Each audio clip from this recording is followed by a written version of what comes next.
Hi friends, we did the horizontal distribution of temperature. Now the next topic is vertical distribution of temperature, and I will give you one short question, that is the regional distribution of temperature.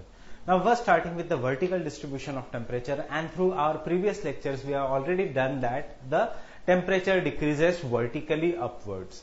Now the temperature, that means as we go away from the surface of the earth, the temperature goes on decreasing. At the end of this topic, you will be understanding why does the temperature decreases, why the hill stations are cooler, and some of the preliminary facts, that is what is the main source of heating up of the atmosphere. So now first starting with the vertical distribution of the temperature.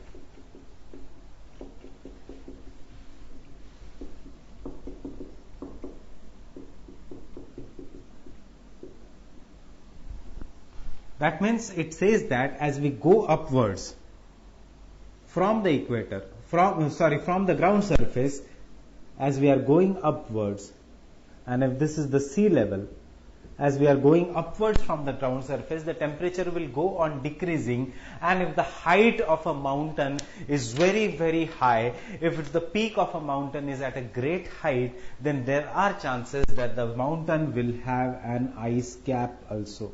Not all the mountains will have an ice cap. The small hills which are present, they will not have an ice cap. So for the vertical distribution of temperature means as you are going upwards, the temperature goes on decreasing. The rate of a decrease of temperature keeps on varying. It will keep on varying as per the microclimate of a region. That means in what area you are living, what is the surrounding, is it near the forest, is it near the lake, is it near the coastal region, is it near the river, is it on the mountain slope? So you are not concerned with that. It will decrease. The rate of decrease will change as per the seasons also. The rate of decrease will change as per the air parcels also. But we cannot have so much change, so that is why we fix a general figure, and that we say on an average the temperature decreases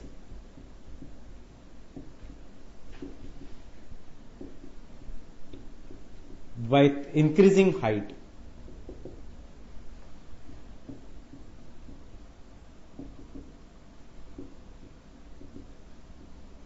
At the rate of 6.5 degrees Celsius per kilometer, known as normal lapse rate.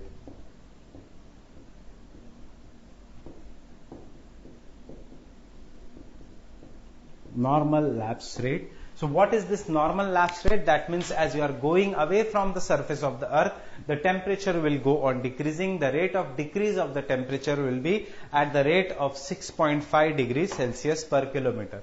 That is why it answers our question, that is why, or it tells us why the hill stations are cooler during the summer as compared to the plain areas or as compared to the low-lying areas. Why the highest peaks in the world, including the Himalayas, including the Andes mountain, remember your geomorphology class, including the Rockies mountain system, or including the Mount Kilimanjaro, which is located on the equator. What we did in the previous lecture, there is highest heat on the equator. As we move away from the equator, the temperature shall go on decreasing. But Mount Kilimanjaro, which is located exactly on the equator, also has an ice cap. What does this blue show? Blue shows that then it is an ice cap. So that this explains why the highest mountains are snow covered, because as you are going away, the rate of decrease of temperature, there is a rate of decrease of temperature. Generally, on an average, this rate of decrease of temperature is 6.5 degrees Celsius per kilometer. Now this is there. So the question here in the mains examination can be, explain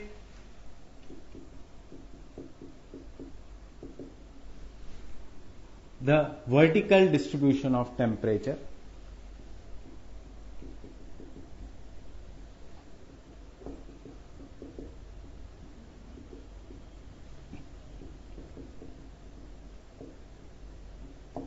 question. Another question can be, what do you mean by normal lapse rate?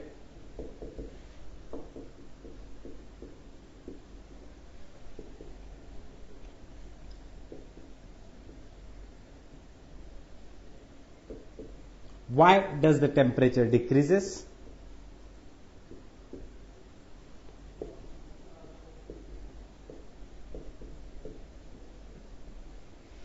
Vertically upwards or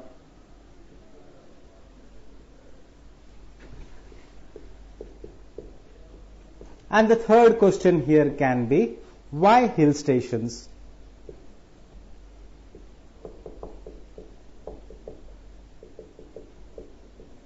are cooler during why the hill stations are cooler during the summers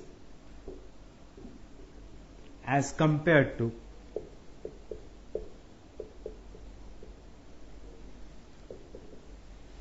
plain regions, as compared to the plains. So these are the three questions which can be answered by this topic. So again I will repeat, vertical distribution of temperature tells us why the temperature decreases, at what rate the temperature decreases. Generally we take this rate as an 6.5 degrees Celsius per kilometer. It is known as a normal lapse rate. We now know that temperature decreases.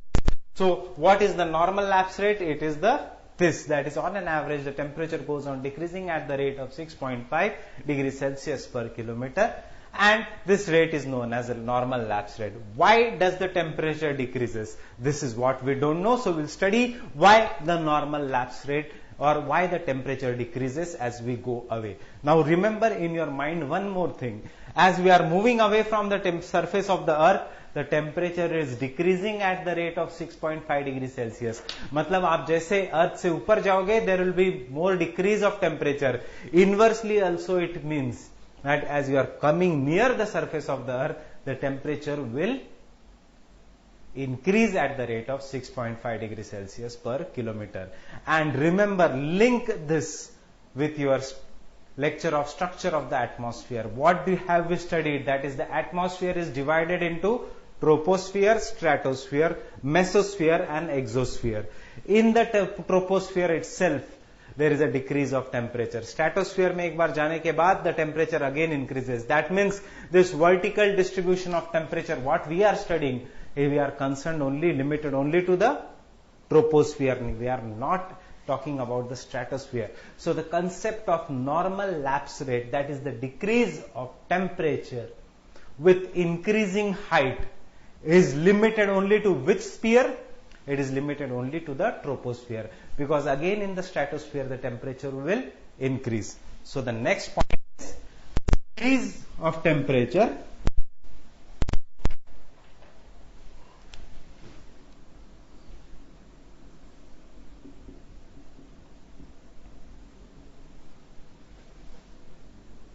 decrease of temperature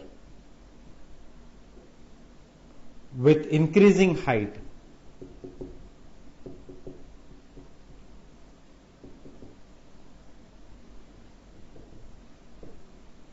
is limited only to the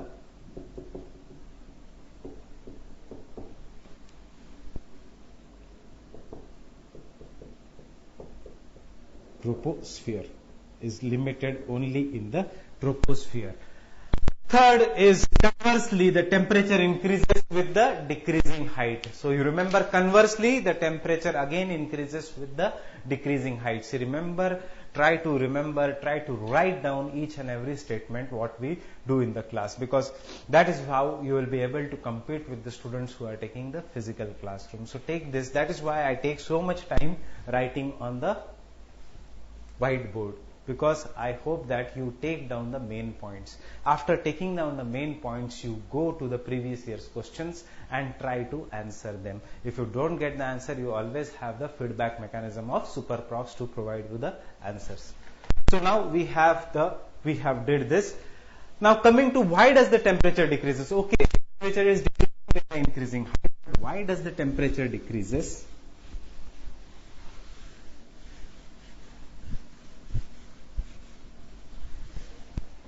So the question is, why does the temperature decreases?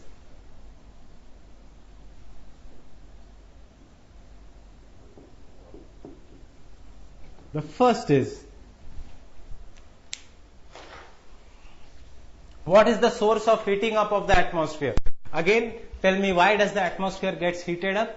It gets heated up due to, if this comes in the preliminary examination, what is the source of heating up of the atmosphere? The Earth's long wave terrestrial radiation or sun's short wave solar radiation? What is the source?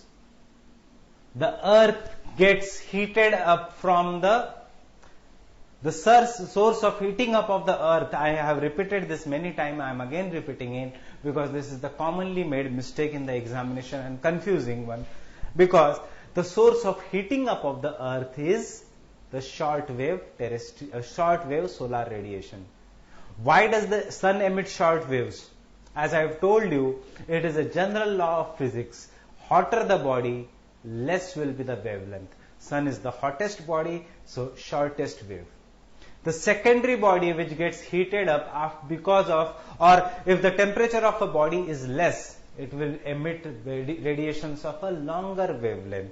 So obviously Earth is not as hot as the sun, so Earth's wavelengths are long wave radiations. So remember, sun short wave radiations, terrestrial or Earth long wave radiations. Now the atmosphere, especially the greenhouse gas, these are transparent to incoming short wave solar radiations, but they trap the outgoing terrestrial radiation, and that is why atmosphere is getting heated up. So this answers our question. That is, the atmosphere gets heated up due to long wave terrestrial radiations or the radiations from the Earth's surface. So the terrestrial radiation are the source of heating up of the atmosphere, and as we are going away from the surface of the Earth vertically upwards, what we are doing, we are actually going away from the source itself.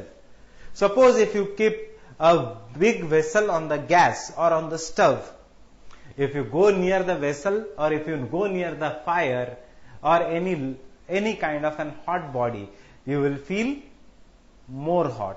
If you move away from that body, you will feel obviously less heat. So the same analogy applies here.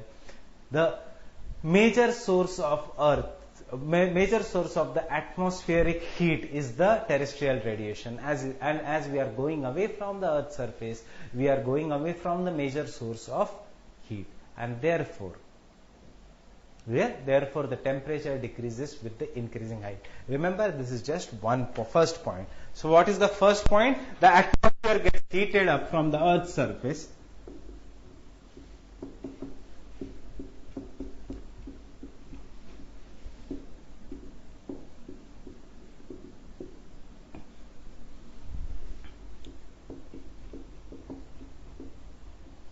Earth's surface due to long wave terrestrial radiations. Due to long wave terrestrial radiation. Therefore, as we move away from Earth's surface,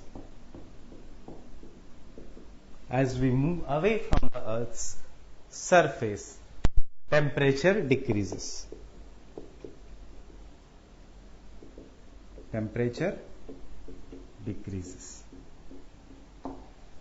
So as we move away from the Earth's surface, the temperature decreases. The atmosphere is getting heated up from the Earth's surface due to long wave terrestrial radiations, and therefore as we move away from the Earth's surface, temperature decreases. Why? Because we are moving away from the source of the heat. Therefore, this is the first reason. Now coming to the second reason.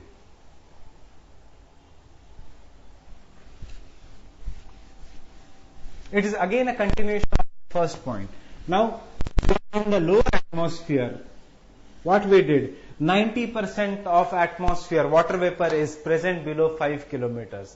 Most of the atmospheric gases are present in the lower atmosphere, and majority of dust particles, majority of smoke, majority of water vapor, majority of carbon dioxide, carbon monoxide, especially all these gases, greenhouse gases, they are present in the lower atmosphere.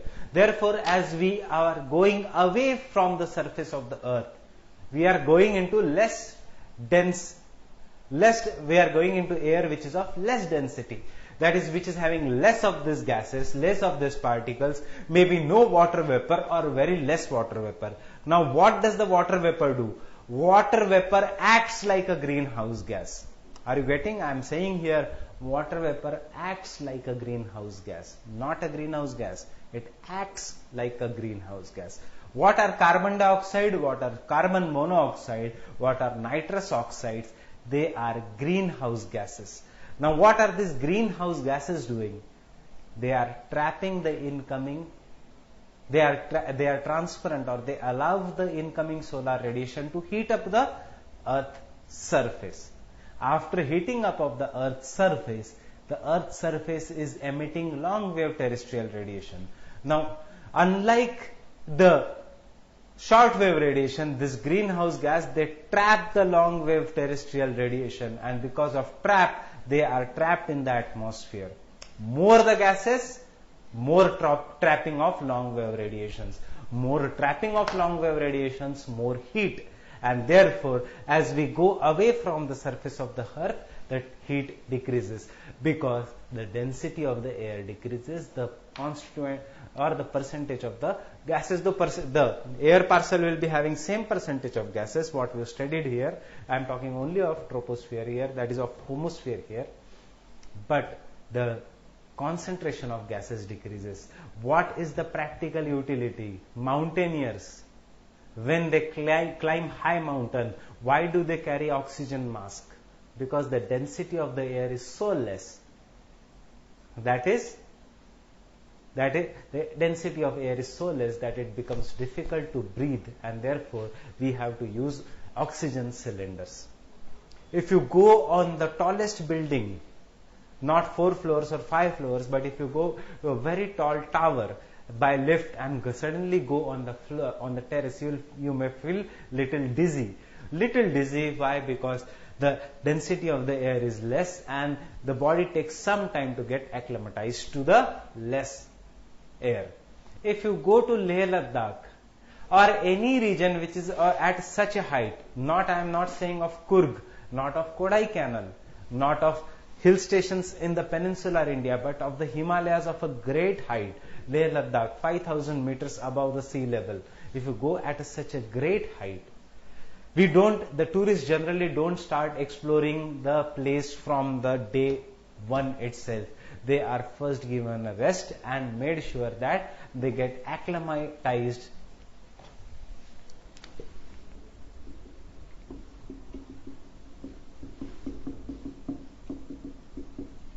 They get acclimatized to the climate, to the weather conditions. They get acclimatized to the weather conditions. Climate is a long term. They get acclimatized to the weather conditions. That means the body has to get adjusted to the weather conditions. Why? Because these are at a higher level. So coming to our second point, what does the second point say? That the concentration of gases decreases. There are less and less gases.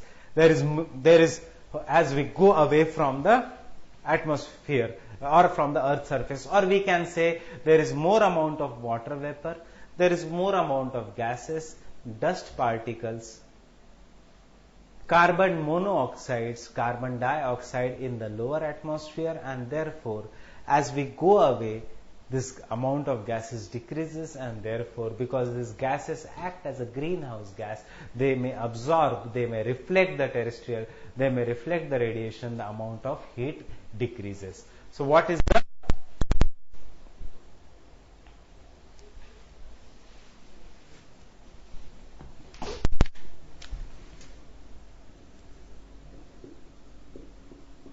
there is more water vapor,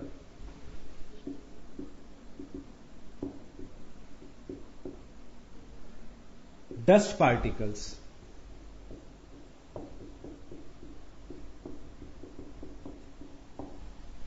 gases such as carbon dioxide, carbon monoxide, nitrous oxides, etc. Such as carbon dioxide, carbon monoxide, nitrous oxides, etc. in lower atmosphere.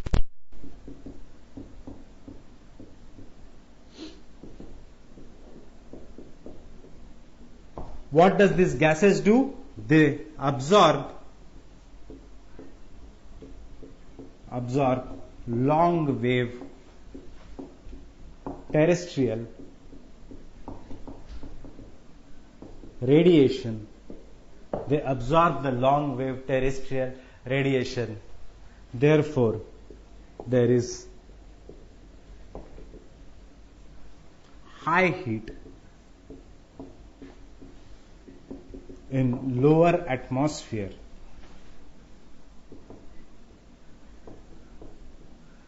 And as we go away from the Earth's surface,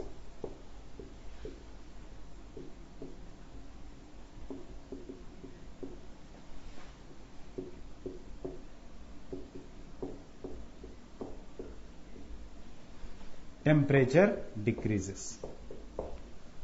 Temperature decreases. As we go away from the Earth's surface, the temperature decreases. Okay, so this is the second point. Again, we are doing why the normal lab state actually takes place. So this is the second point. Now coming to the third point.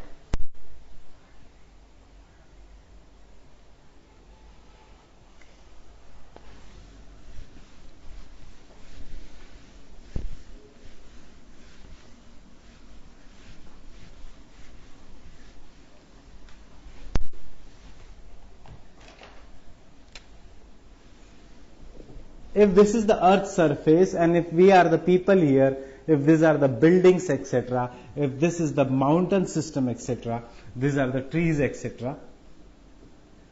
Okay. Now we are at the surface, horizontal, we are at just at the lowermost surface of the Earth. We are exactly on the ground.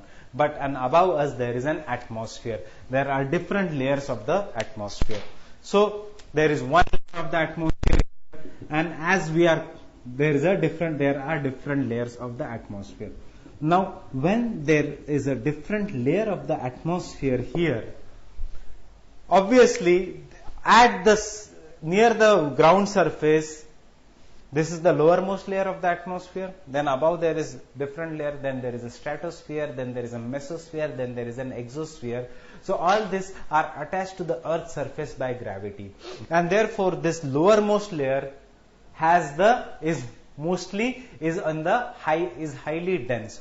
Why it is highly dense? Why it is having high pressure? Why it is highly dense? It is having high pressure. And now because of its high density, there we can feel more heat also. Why? Because of the weight of an overlying atmosphere. Obviously, this first layer of the atmosphere will put the weight here. Then uska combined weight will come to the next layer of the atmosphere. Its combined weight will come to the lower layer of the atmosphere. Its combined weight will come more to the lowermost layer of the atmosphere. So this lowermost layer of the atmosphere is in high pressure zone, and it is highly dense. And because of the overlying weight of the atmosphere, because of the increased density, obviously there is more heat. Why I am saying increased density, more heat? Now you take an example of a crowded bus, crowded train. If there is a crowd, too much crowd, then obviously you sweat more or you can feel the heat. Why? Because of the cramping effect, because of that density effect. Similarly, normal air conditioned room, keep the temperature same. For example, maybe 24 degrees Celsius, and if there is one person in the room, the temperature may be, depending on the person, may be chilled enough or may be bearable. But if the room is packed, that AC won't work. This is what we generally see in the physical classrooms, cramped with students, 300, 400 students sitting in the single classroom and generally sweating while all the ACs are working to the full capacity. Why this happens? This happens because of the crowding effect. The same analogy you put to the Earth's atmosphere. We are living in the lowermost layer. The lowermost layer of the Earth's atmosphere has the weight of overlying layers, and therefore, because of high density, the temperature increases. So the third point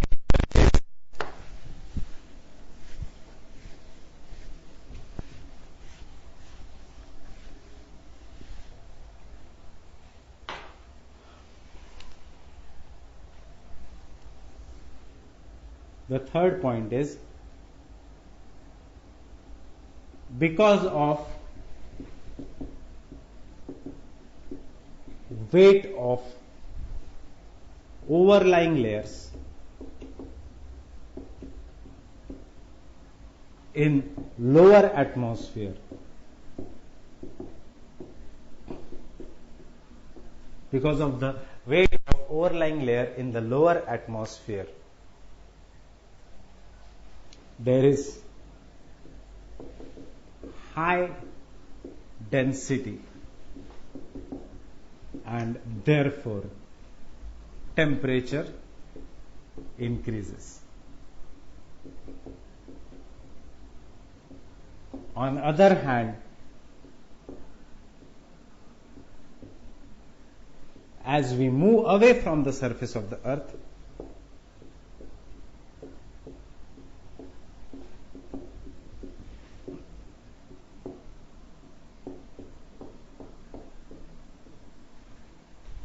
density decreases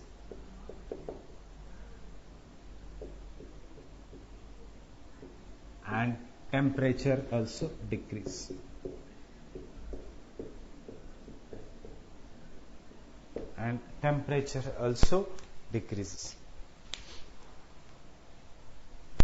So these are the reasons why there is a normal lapse rate, or why temperature decreases with increasing height, or what do you mean by normal lapse rate, or why hill stations are cooler. Remember the three reasons. One reason is related to what we have studied, weight of overlying layers. Second reason is related to the presence of gases. Third reason is we are moving away from the source. So keep in mind these three reasons. So whenever I say normal lapse rate, what should come into your mind? It is 6.5 degrees Celsius per kilometer. The second thing what should come into your mind, why? So why you are moving away from the source? Imagine that is the source of the heat is Earth itself. So we are moving away from the source. The second is there are more atmospheric gases here. So we are moving away from, so as we are going upwards, the constituent of gases decreases. And the third thing is the weight of overlying layers. So as we are going up, the weight decreases, temperature also decreases. And one more fact you remember, Mount Kilimanjaro.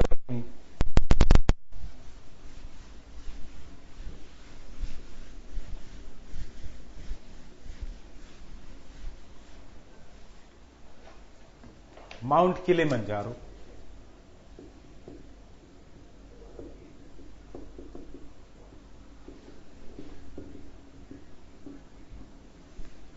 though located on the equator,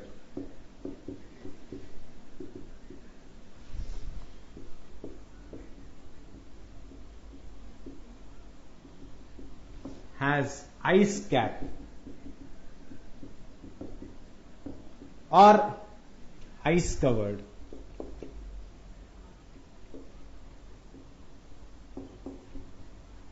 peak. This is an important point. Has an ice covered peak. Now the question is, why does the Mount Kilimanjaro has an ice covered peak? Okay, so now answer is because the height of a mountain is, first thing is why we are studying. There are many ice covered mountains. Himalaya, most of the Himalayan peaks are ice covered. Then why we are studying, why I have marked this as an important is Mount Kilimanjaro is located only on is the only mountain which is located on the equator and still has an ice cap.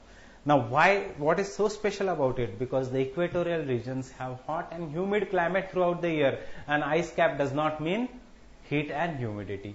The third is, why does it have? Because it is at such a great height, that is due to normal lapse rate, the temperature falls below the freezing point and it has an ice cap. So the reason is because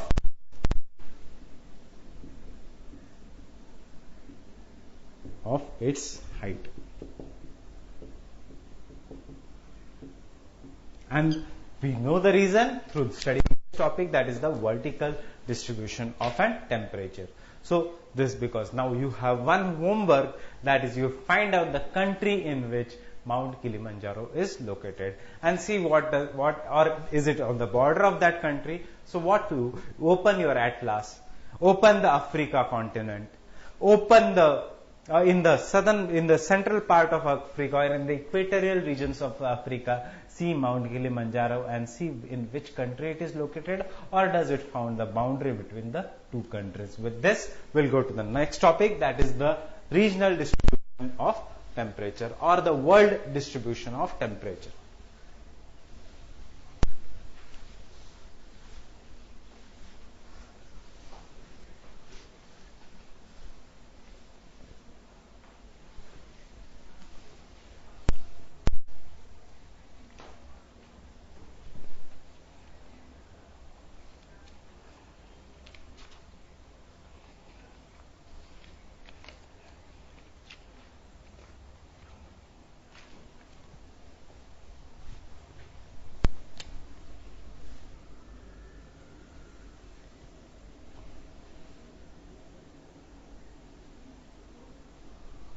Now, if we take the world distribution of the temperature and if we try to study the distribution of temperature on the world, in the world, what will we find? We will find that the temperature distribution of the temperature can be divided into three zones. That is the tropical zone, which extends between 23.5 degrees north to 23.5 degrees south, including the equator. This zone is known as a tropical zone.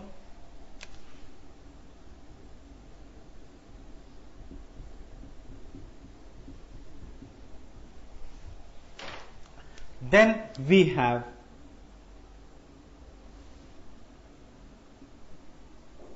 till 66.5 degree north and 66.5 degrees south.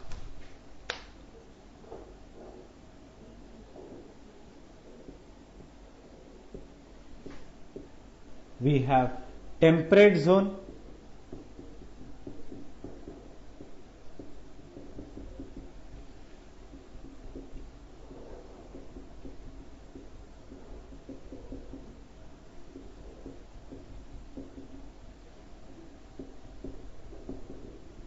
and lastly we have from 66.5 degree to 90 degree north, we have frigid zone, and 90 degrees south we have frigid zone.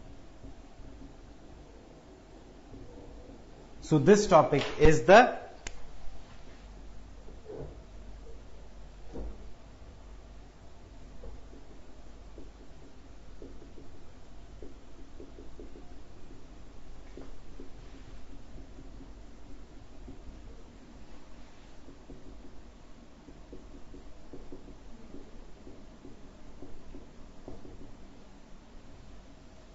So if we try to divide the world will be divided largely into three different types of a zone.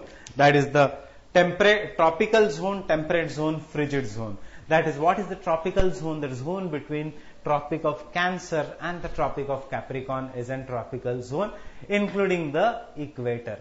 What is the temperate zone? The zone between 23.5 degree north and 66.5 degree north, as well as 23.5 degrees south and 66.5 degrees south is the temperate zone. Then the third is the frigid zone or extremely cold zone, that is above the Arctic Circle and above the Antarctic Circle in both the hemispheres. Now, what is the peculiarity of these zones? Now, if you remember the previous lectures, we know that the sun is always more or less vertical over the equator. The sun's rays are vertical over the Tropic of Cancer, and the sun is vertical over the Tropic of Capricorn.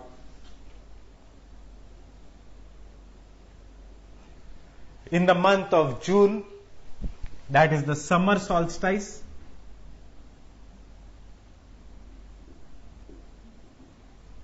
in the month of winter solstice, and during the equinox. So 23rd September, 21st March, 21st June, and 22nd of December.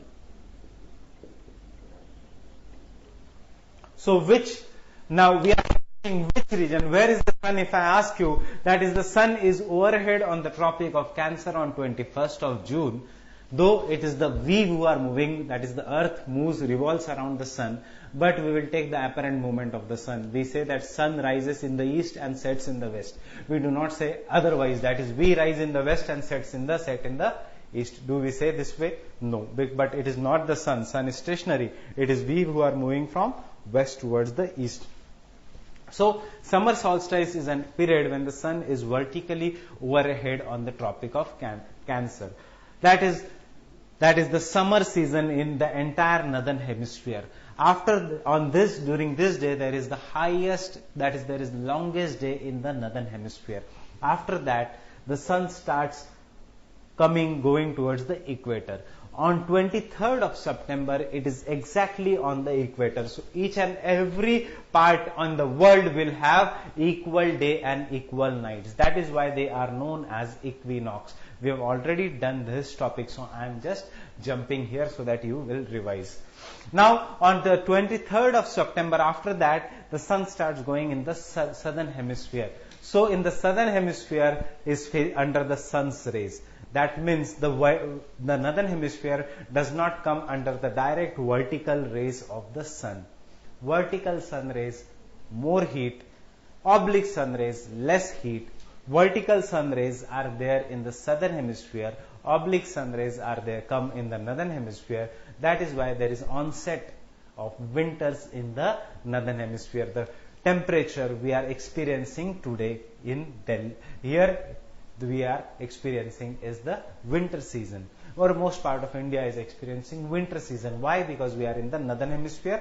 On the other hand, the sun is there in the southern hemisphere. The peak of the winter comes when the sun is exactly on the Tropic of Capricorn. That happens on the 22nd of December, what we know as a winter solstice. In some books, it is known as southern summer solstice, but don't get confused by it. Our reference point is the northern hemisphere. So it comes as a winter solstice. Now on this day, there is the longest day and the shortest night in the southern hemisphere, but we in the northern hemisphere experiences shortest day and the longest night. That is the peak of a winter season. After that, again the sun rises upwards, and on 21st of March, it comes here, and the result is equinox. It comes here, and there is an spring equinox. That is, again I am marking something as an important here. You remember there is a spring equinox, and the sun is exactly on the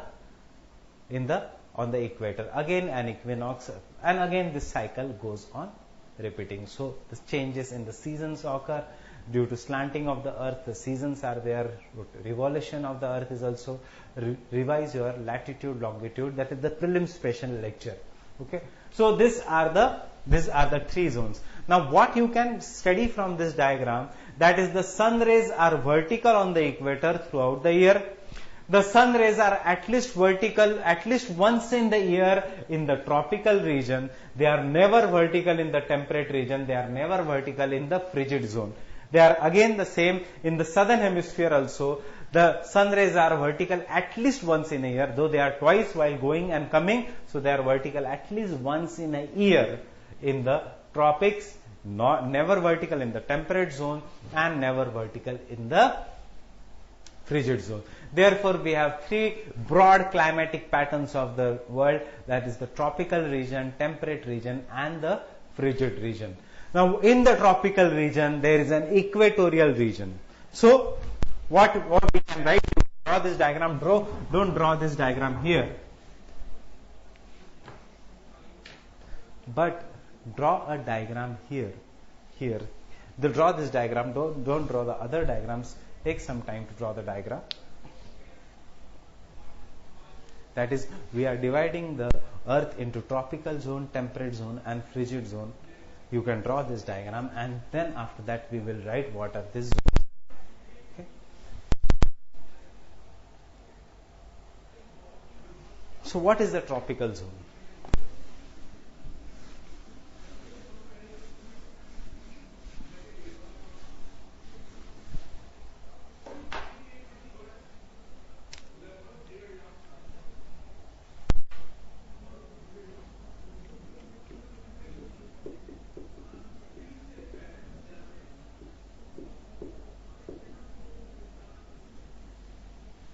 So the tropical zone extends between 23.5 degree north and 23.5 degree south in both the hemispheres.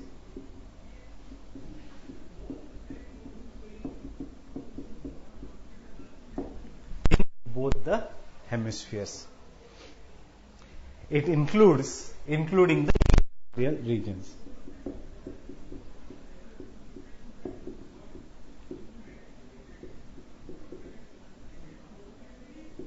It includes the equatorial regions.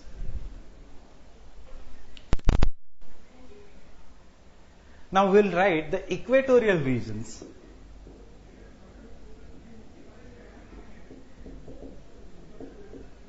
The equatorial regions experience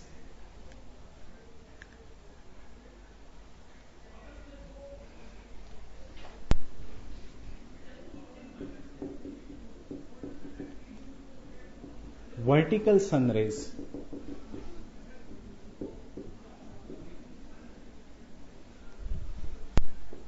rays throughout the year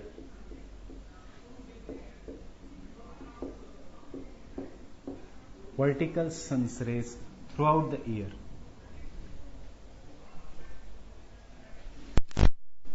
Therefore, this region are characterized by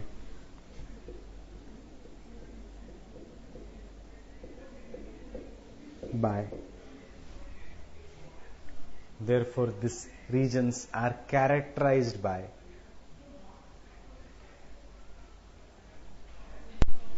high heat,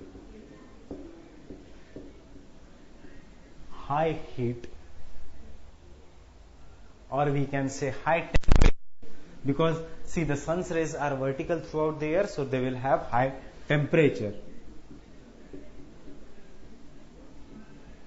Everyday rainfall,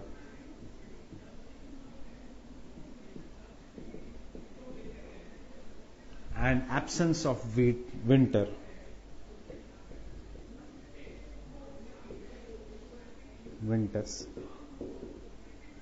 and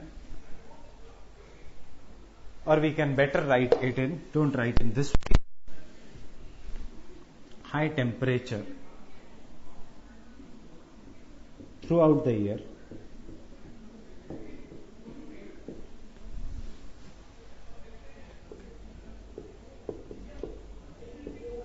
everyday rainfall,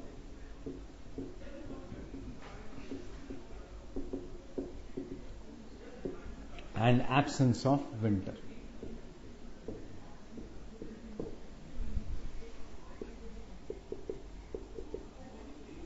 Absence of winters. So these are characterized by such kind of an climatic pattern.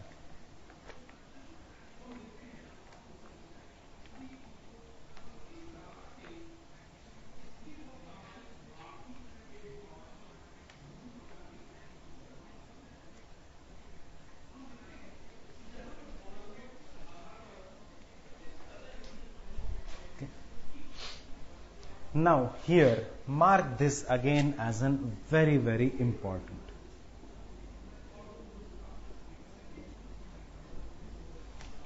Mark this again as an important. So remember, I have marked 2 points as an important. 1 point I have marked important in the equinox. Again, I am marking this point as an important here. I will tell you at the end of this today's lecture that why I have marked them as an important, or what you can derive, so that you will have a general idea on how to use the lecture series. Now, this is what we have written about the equatorial regions. The remaining areas, that is, I shall rub this again here.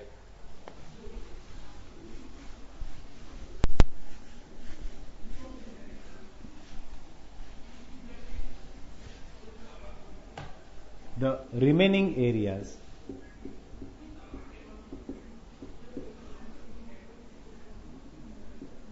what are the remaining areas other than the equatorial regions?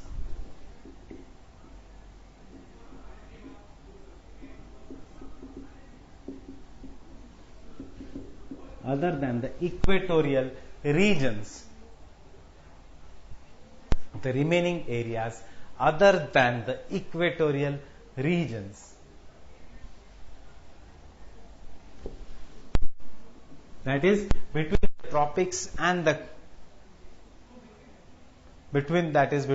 towards the Tropic of Cancer and towards the Tropic of Capricorn, are also experience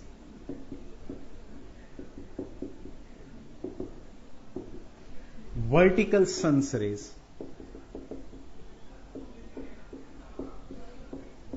at least once in a year.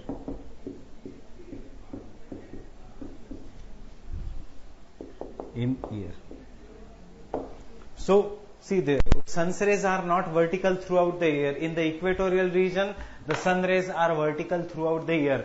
But in the tropics where we are staying, India is a subtropical country, that is, half of it is in below the 23.5 degree north latitude, that is below the tropic. Half of it is above the tropic, that is, it is a subtropical country. And India is a subtropical country whose weather has been modified due to the presence of the Himalayas.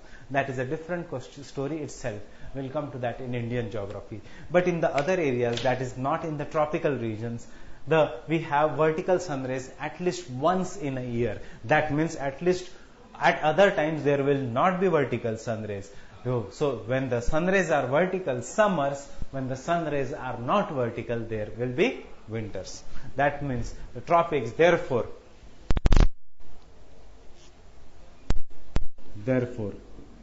they have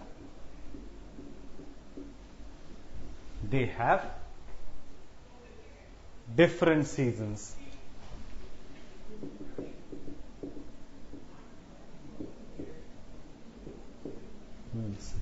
That is hot summer season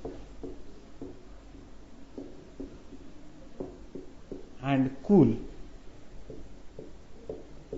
winter season. Remember, it is the word cool, not cold. Our temperature, there is no snowfall in India except for the Himalayan regions, except for Jammu Kashmir and the Himalayan states. Major part of India does not experience snowfall. So winter is not that biting cold what we experience, what generally is experienced in the higher latitudes, that is in the temperate regions, characterized by warm summers, not hot summers. Warm summers, cold winters. We have hot summers and cool winters, not a cold winters. So these are the tropical regions. Now the second zone are the temperate zones of the world.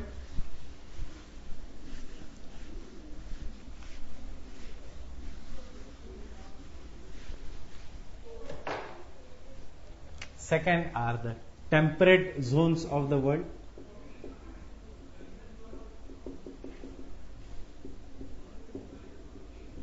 These temperate zones, sun's rays are never vertical.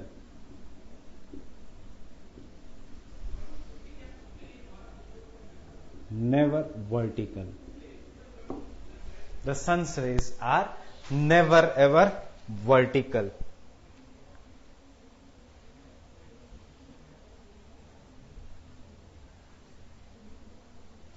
And this region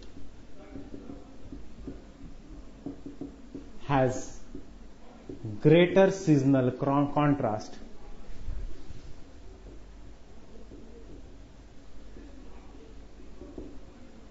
These regions have greater seasonal contrast associated with migration of the sun.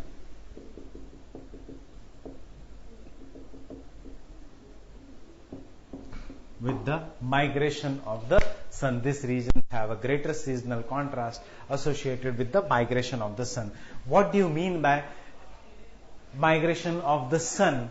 That means when the sun is in the northern hemisphere, the temperate regions of the northern hemisphere will have summer season. When the sun is in the southern hemisphere, the temperate regions of the southern hemisphere will have summer season. But same, the temperate regions in the northern hemisphere during the sun's position in the southern hemisphere will have heavy winters. So Europe is extremely cold during this season. And lastly is the frigid zone.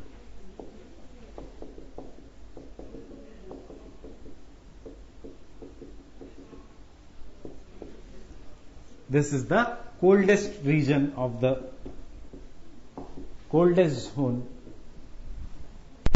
This is the coldest zone on the Earth's atmosphere.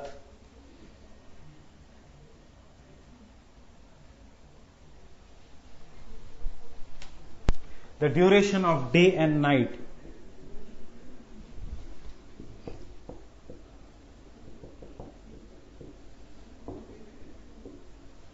The duration of day or night. That is the duration of day and night.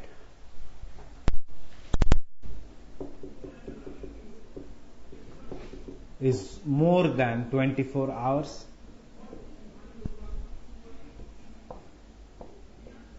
Example, 6 months of day and 6 months of night.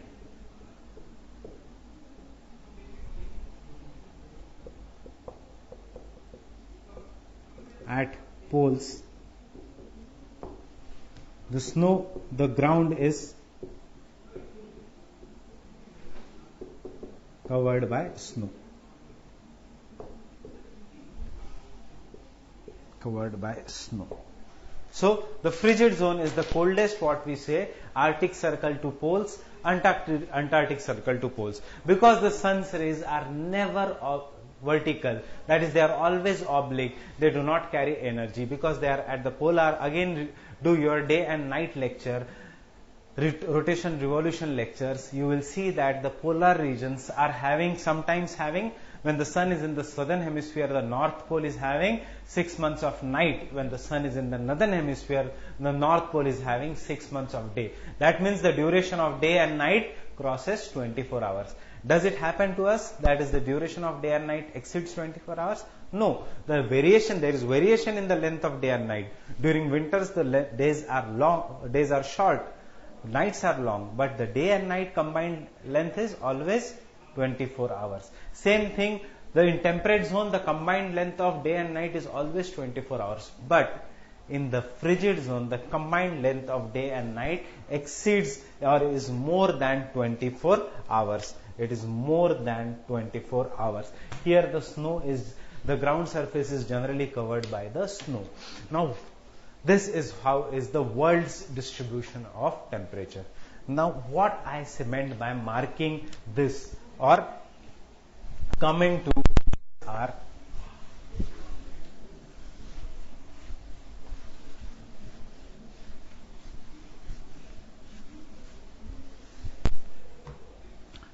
why I used these symbols. Now this meant to show you, what I meant to show you, how each and every part of the lecture is important. See, geography is a very, very vast subject, and it is a highly interlinked subject. So, and obviously the job of a teacher is to teach you very properly and also to tell you some of the important things. But in the competitive examination, it also becomes difficult to predict what are the things, especially in the preliminary examination. Mains examination, based on current affairs, the teacher may be able to predict. Again, I am using the word may. Anyway, there won't be 100% prediction. Out of 10 questions of geography, if I or any teacher can predict even if 2 or 3 questions, then it is a good job done. So, but it is you as a student who have to take each and every point. Now, when I said equinox and marked it here, I may not be referring to equinox, but you see that the equinox question has been asked in the examination.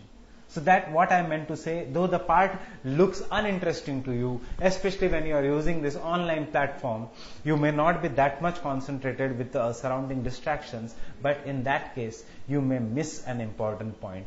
Similarly, the tropical region, yes, I cannot say that the distribution of world distribution of temperature will come in the examination, but in that we did tropical zone, temperate zone and frigid zone. In fact, in this year's 2015 preliminary examination itself, there was a question that is, it would explain which area of the world climate it is characterized by everyday sun or same boring type of a weather.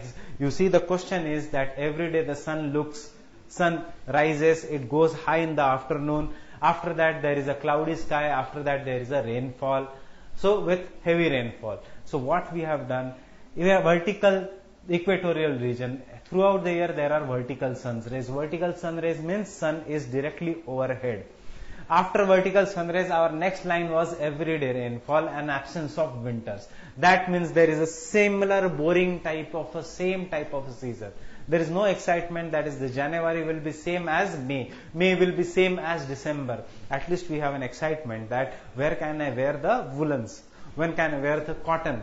But the equatorial region, because they are characterized by same type of a climate, there is a same, because why it is characterized? Because it has overhead sun, convectional rainfall and absence of winter. Why? Because the sun's rays are vertical, and the next part we will do it in the wind chapter. But what if you are not listen to the proper questions to the lecture properly, you would have missed the simplest and one of the most simplest questions in this year's preliminary examination. So that is why I have said maybe each and every part of the lecture can and will be important. So you keep on revising it very properly. In fact, I will tell you the 4 words before we start with the next topic, that is the wind and the temperature inversion. I will give you read, revise, recall. Read, revise, recall. This is the general mantra for success. Everyone says read, revise, recall. Read it again, revise it. That is what we call revising, and try to recall by reading or memorizing. For reading, you can substitute by watch it or read. One more I will give you, one of the most important is write. Read, watch, revise, recall, write is equal to success in the civil services examination.